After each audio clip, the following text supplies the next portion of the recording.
Okay, so we're in Deepwood Redoubt.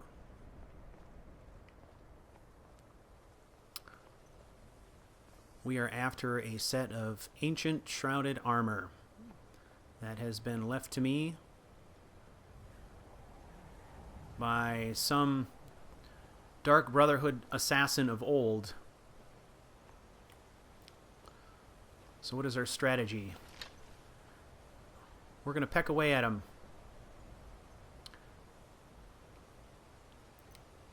We're going to use misdirection. We're going to confuse him. And hopefully pick him off on our terms a little bit at a time.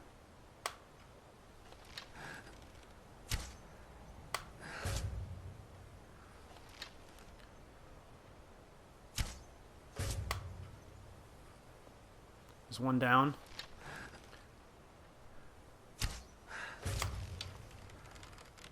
There's two down.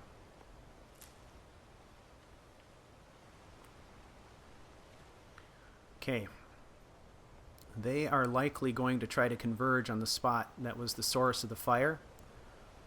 So we're going to take this opportunity to move on. If we're lucky, this will give us an opportunity to flank some of them, perhaps.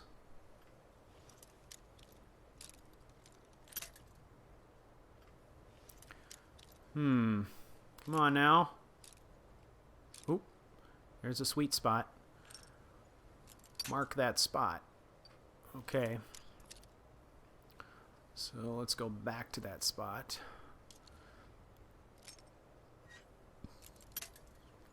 Go a little beyond. Maybe not far enough.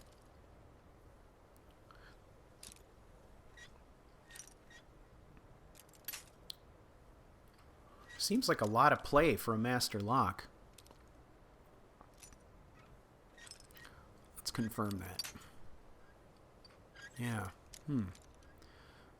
Very close.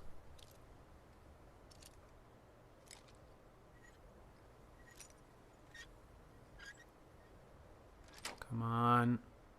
There it is. Yes. I think I took something else there. I don't know what that was. Probably some garbage.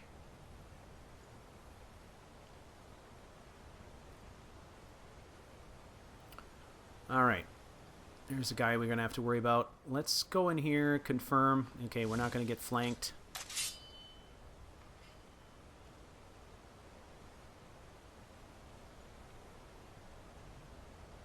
What's he going to do?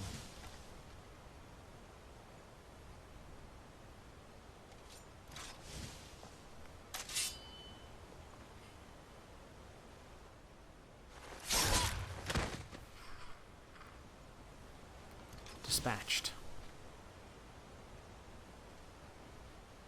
Okay, we've eliminated 3.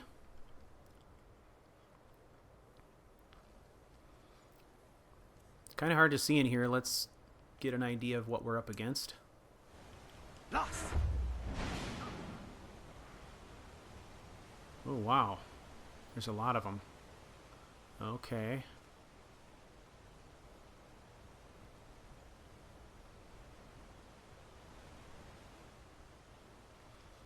Alright, let's start on one end and work our way across.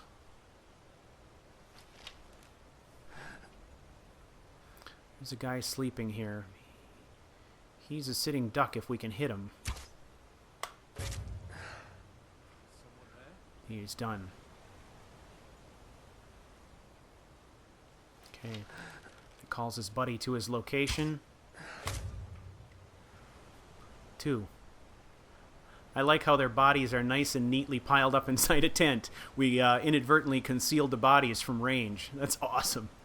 I love that. What's going on down here? There's another one down. Trying to be very conscious of the fact that I'm a vampire and we're out in broad daylight, so I have limited stores of stamina here to work with.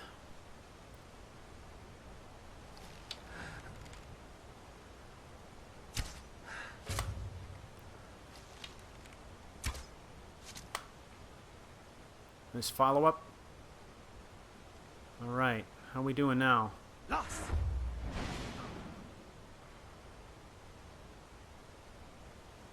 Okay, there's somebody hiding behind a rock. Let's see if we can get in firing position here. This could be a hard shot. I can't tell if I'm firing into a rock or...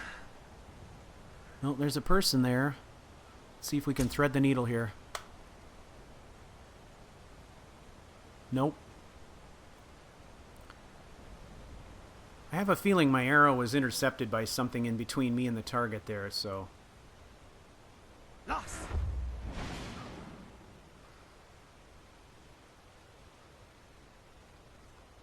Now, there's still quite a few of them. Let's see if we can recover some arrows. No? Excuse me. Now, these are scenarios I hate shooting in, because there's so many obstructions. If she changes her position, we might be able to get a shot off.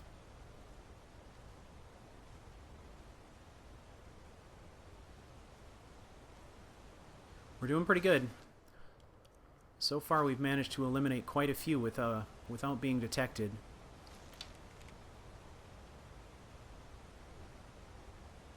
Oh, look at, she's seated right here.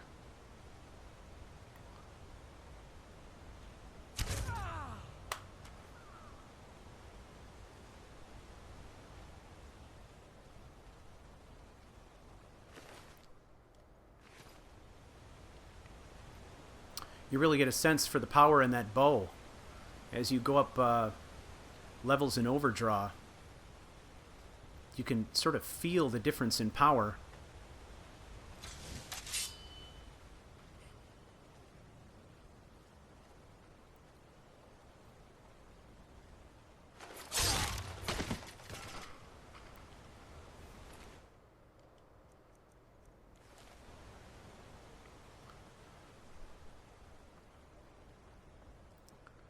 Is there anything worth keeping?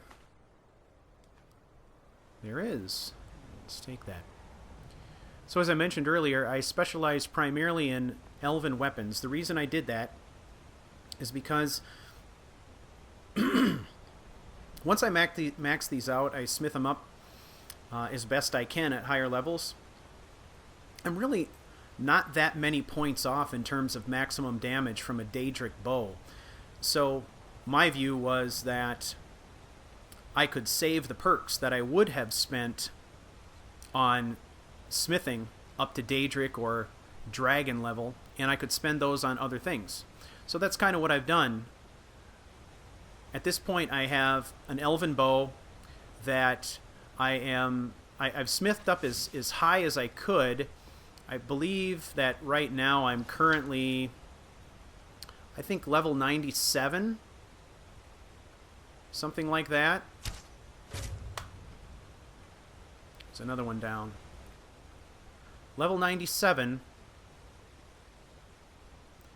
And I've smithed this up as high as I can. I made some smithing gear.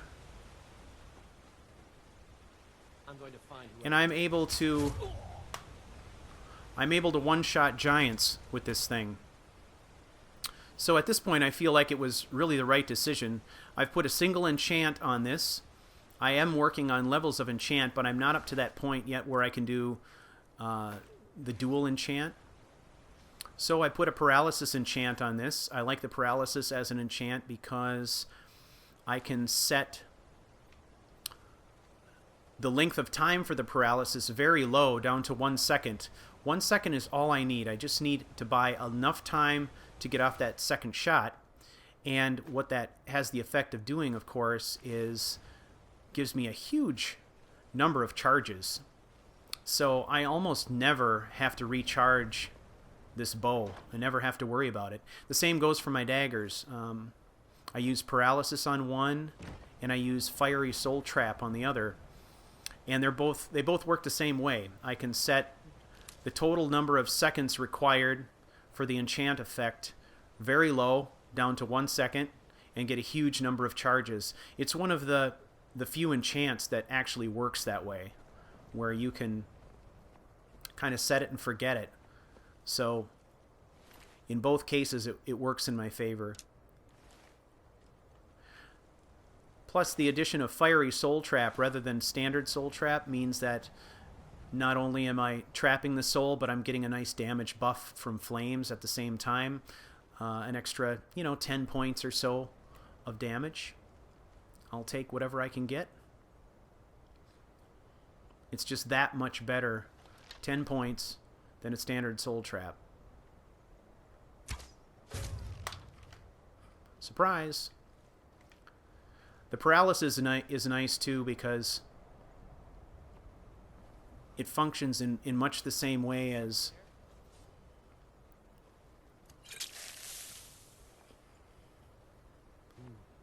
the Bullseye Archery perk.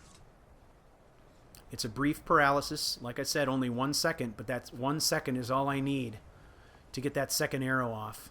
And usually the second arrow does it. If the first one doesn't, the second is going to do the job.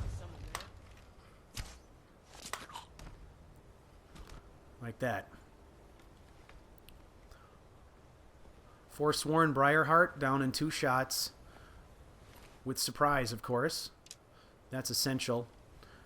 That's very essential to my playstyle because I have not invested a lot of points in health. So I am very committed to the stealth playstyle here. Hag's End discovered. Hags. Yay, hags.